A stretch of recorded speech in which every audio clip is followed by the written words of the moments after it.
Hey guys, this is just a quick little edit that I want to put here at the beginning of the video. I just want to apologize for the low quality of this video. It is not the video I really wanted to make. The thing is that a lot of the footage that I recorded got corrupted, so all the gameplay that I have here saved is from my actual PS4, just from like pressing the share button and that, you know, all that stuff that's recorded on there, and not the stuff that I actually got. So not only do I have gameplay of me being bad, which is all gameplay, but you know what I mean. This is also just not the quality that I would wanted it to be, and I didn't showcase some of the things I specifically wanted to showcase, but I tried to stitch it together as best I could because I really wanted to put this up for you guys. So yeah, I hope you still enjoy the video, and thank you guys for the support as always. Alright, enjoy the video.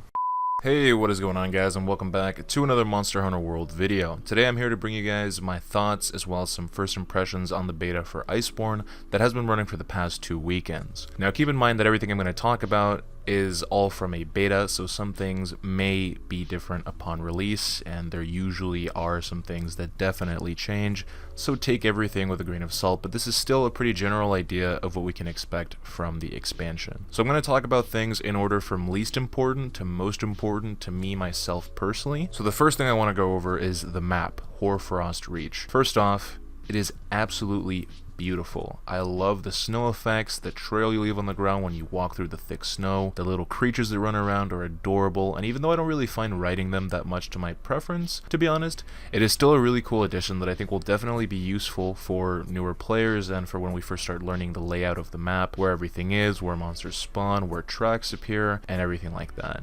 I'm a sucker for any kind of winter style aesthetic, and this just hit all the right notes for me. However, my only concern is that this is the only new location, and although it's pretty big, I was kind of hoping for more than just one new environment, though I'm sure the older maps will have some new life sprung into them with the new cast of monsters and everything like that. Still, it is a little bit disappointing to me if I'm being completely honest. The second thing I wanted to talk about are the monsters.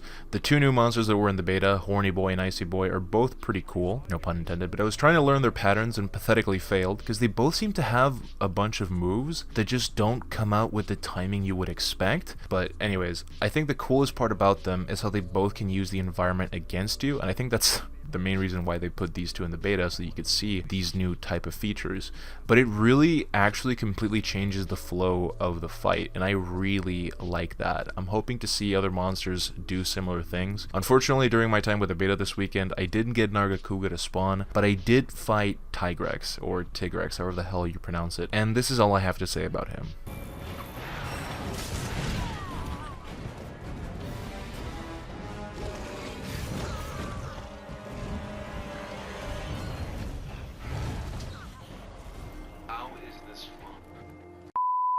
Fuck Tigrex. Of course, the full release is going to have a bunch of new monsters, and if they're in line with what Horny Boy and Icy Boy do, I am all for it. The third thing I wanted to talk about are the quality of life changes. As a content creator, I really like the new view mode, though I would hope that we get a full-on photo mode with the full release of the game, but I don't think that's happening.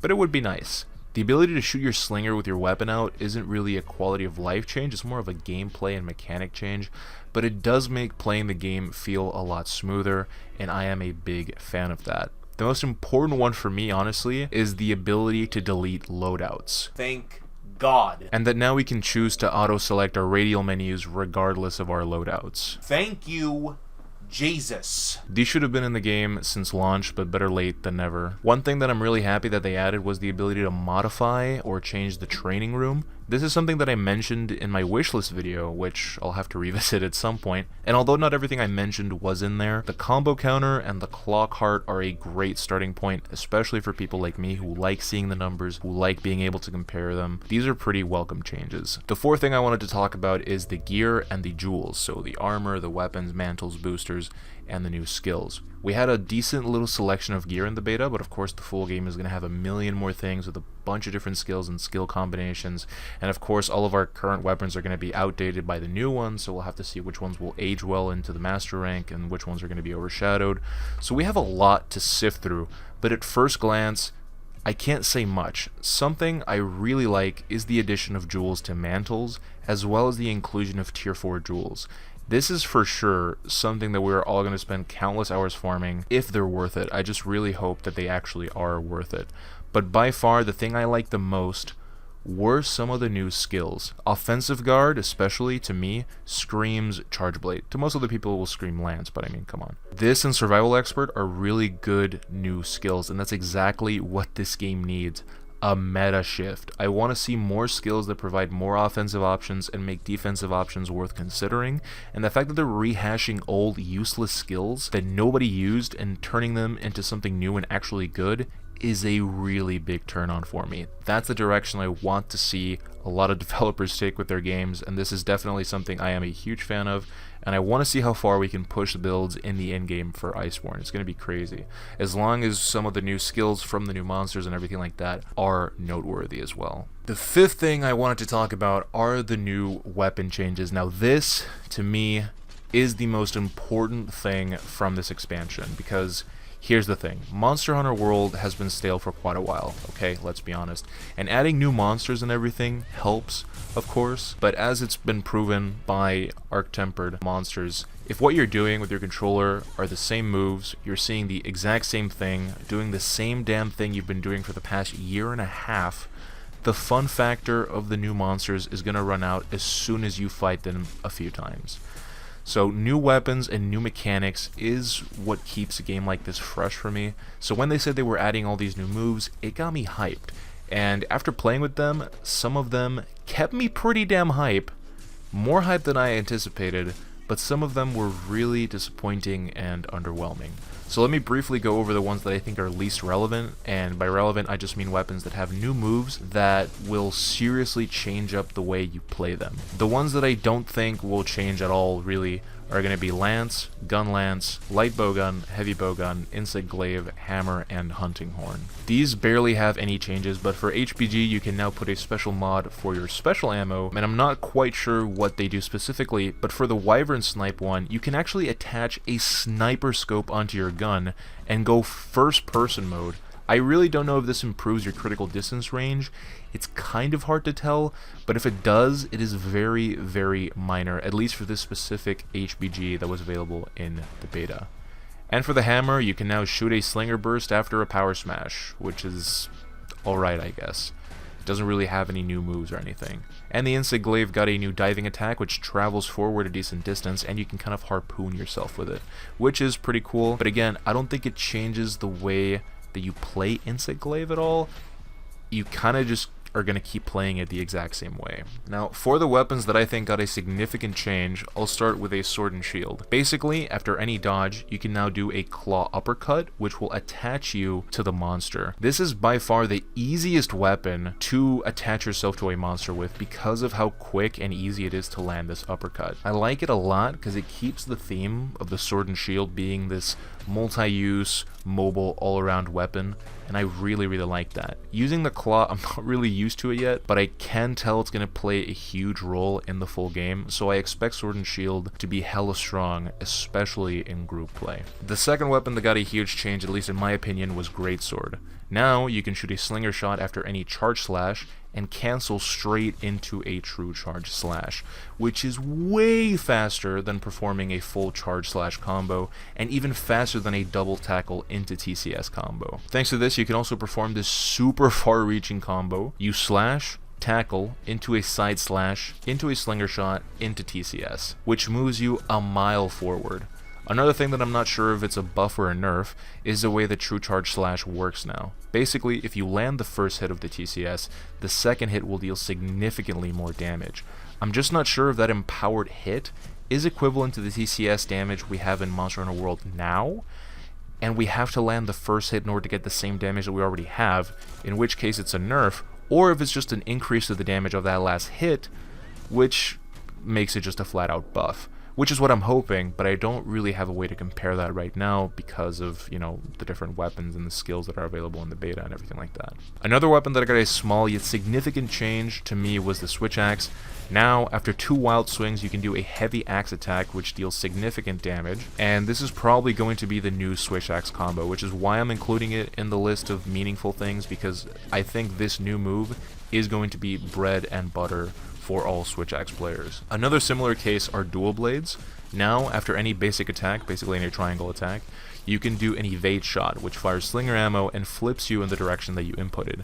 This grants another layer of mobility to the dual blades, however, it doesn't actually give you any iframes, so it's simply a repositioning tool, but still, it can close a gap pretty easily, and it makes it for some easy slinger spam. And like I said, this is a very, very small change, but I think this move, however minor it might be, it's going to see a lot of use. Now let's talk about bow. The bow got a new move called 1,000 Dragons. To input this move, you have to aim, press R3 to whip out the claw, then press triangle plus circle at the same time. It's a little bit clunky, and this doesn't flow into any other move, or no other move flows into it either. And if you mess up the timing on it, you can accidentally use a Dragon Piercer, but it does a lot of damage. By far the most burst damaging move the bow has. Once you get used to the input and the timing, you can actually fit it into any regular bow combo as a high damage finisher. Or if you don't really have much of an opening, you're short on time to damage the monster, you can just pop one of these off for some good damage. Overall, it feels really good to land, but it remains to be seen how strong it's actually going to be for speedrunning, which is all people use bow for anyway. I don't think it'll play a huge role for speedrunners because it doesn't flow into the combo, you can't infinitely loop it with power shots or anything like that, but it just does so much damage that I'm not sure. We'll have to see, but me personally, I really like it. Let's get into one of the two main things I wanted to talk about. The new Charge Blade. I really don't know how I feel about this one. Before we get into the new move, I should just point out that you can shoot a slinger shot after guard pointing, which is useful, I guess. But the main thing is that now you have an empowered axe mode thing. Basically, you SAED cancel by pressing L2, which will empower your axe. From what I could tell, this increased the damage output of the axe attacks by adding a few additional file procs, but it's hard to tell. You definitely see more numbers on your screen, and the damage seemed to be twice of what file attacks normally did, so I would wager that that's the math behind it, but do not quote me on that, take that with a grain of salt, because I really couldn't get a grasp of what actually was going under the hood. While your axe is empowered though, your files decay one by one about 12 seconds at a time, and the only way that your axe loses the empowerment buff is when you run out of files. So if you charge up your shield, gone. If you SAED, gone. Basically what this means is that now your SAED should be a proper finisher rather than a move you would spam. You would now empower your axe and do elemental discharge swings as your main source of DPS. So the new way that you play Charge Blade would be by charging up your shield, then maybe your sword, getting some files, SAED cancel to empower your axe, do some elemental discharge axe swings for max DPS, SAED cancel into an axe slash once again, do an overhead advancing slash to catch up to the monster because this does put you a little bit far back, do some more axe attacks, morph into sword mode, get more files, charge up the files, SAED cancel into the axe, rinse and repeat, rinse and repeat. The combo is so long, it has a lot of windows for you to opt out and do different things. You have a lot of options available to you throughout the entire thing. Charge Blade is a pretty versatile weapon, it always has been. So now it has even more flexibility, and the new axe move also serves as an SAED cancel with very little recovery in case a monster moves so you don't waste all your files. It's happened to me a bunch of times where I'm about to land an SAED, he moves out of the way, and then I just end up slamming the ground, hitting nothing and wasting all my files. So now you can just press L2, and yeah, your files will start decaying, ticking down, but it should be fine anyway, you're not going to lose them. It takes so long to get rid of one file. By the time you catch up to the monster again, you should either still have all your files or be able to recover that one file that you lost. I'm not sure if I like this new way of playing Charge Blade. It feels more like a switch axe with a shield now, which I guess that's what it's always has been technically. I don't know, but I don't know if this is going to change the way you speedrun with Charge Blade. I honestly think this deals more damage than SAED spamming, and I guess it just kind of depends on how the monsters in Iceborne are going to behave, because if you can't spam SAEDs on them, this is definitely the way that you're going to have to play Charge Blade. Okay, now, the last weapon change I wanted to talk about. Longsword. Boys, let me tell you, these longsword changes got me wet, okay? W-E-T, emphasis on the T, wet. The longsword got a new move called the Special Sheath. After any attack, and I mean any attack, okay? Tapping circle, stepping slash, a helm splitter, a spirit round slash, anything, you can cancel into a Special Sheath, pressing R2X. Now you can't roll out of this, but you can do two things. You can do an II slash, I don't really know how to say it, so I'm just going to call it a slash, okay? Which are two quick forward slashes, and if you land that on a monster, it'll actually start replenishing your spirit gauge over time, similar to how it regens after you land a Helm Splitter. And both of those regens stack, by the way, so if you land this and then you land a Helm Splitter, your bar is just never going to go down. You can just spam your friggin' spirit combo all day. So you can simply just do this after a stepping slash and start building spirit gauge passively, but the most important part is that now you can infinitely combo by canceling into the special sheath. The animation is kind of lengthy, so you don't want to do it all the time, but it's versatile enough for you to be able and slash your way out of anything really. It feels so good to land a Helm Splitter and then cancel into this and just keep attacking the monster, going straight back into a spirit combo and then getting your level 2 or your level 3. And then guess what? You do the round slash to get to level 3 and you can special sheath cancel into another Helm Splitter. It's amazing. The second thing you can do is a spirit slash. This is kind of like a foresight slash. It moves you forward a good bit and it deals a decent amount of damage, but it does consume 1 bar of spirit gauge unless you actually dodge a monster attack while the move is going on, which means you'll do the damage and you'll keep your spirit gauge. And you can cancel that into a forward thrust, into a Helm Splitter, and then cancel that into another special sheath. And it is the most satisfying thing in the world. It doesn't happen all the time, but when it happens, oh boy, it gives me a damn good tingle. This is by far the best change to a weapon that they have done. It completely changes the way that you play it, and it makes me sad that not all the weapons got the changes as meaningful as Charge Blade and Longsword. I really would have liked to see more significant changes to Hammer and maybe Light Bowgun, but what are you gonna do? The last thing I want to talk about are the features that still haven't been mentioned for the full game release that I would still like to see happen. And to be honest with you, it's mainly transmog. I don't think they've explained the full details of how layered armor is going to work in Iceborne, but man, I am going to be very sad if we can't make every armor piece layered or allow us to transmog, because these armors in the beta look so freaking good, and I'm going to be hella sad if we can't customize our look in game that way. But anyway guys, those are my thoughts, first impressions, and kind of a little breakdown of some of the new things from the beta. I might have gotten a couple of things wrong, so please correct me in the comments. I haven't had a lot of time to really sink my teeth into it the way I would have wanted to. I've been very busy. And speaking of which, I wanted to tell you guys, I'm actually going on vacation for the next 2 weeks, so I'm not going to be home to make videos, but I already have a video scheduled to drop this weekend for you guys, so hopefully that'll bide you guys by until I come back. Other than that, let me know if you guys played the beta yourselves. What were your thoughts? What did you like? What didn't you like? What would you like to see in the full game still? Yeah, let's just discuss all that stuff in the comments. And I want to thank you guys for watching. I'll see you guys again soon. I hope you're all having a wonderful day and a good time in the summer. And I'll see you guys in the next one. Take care.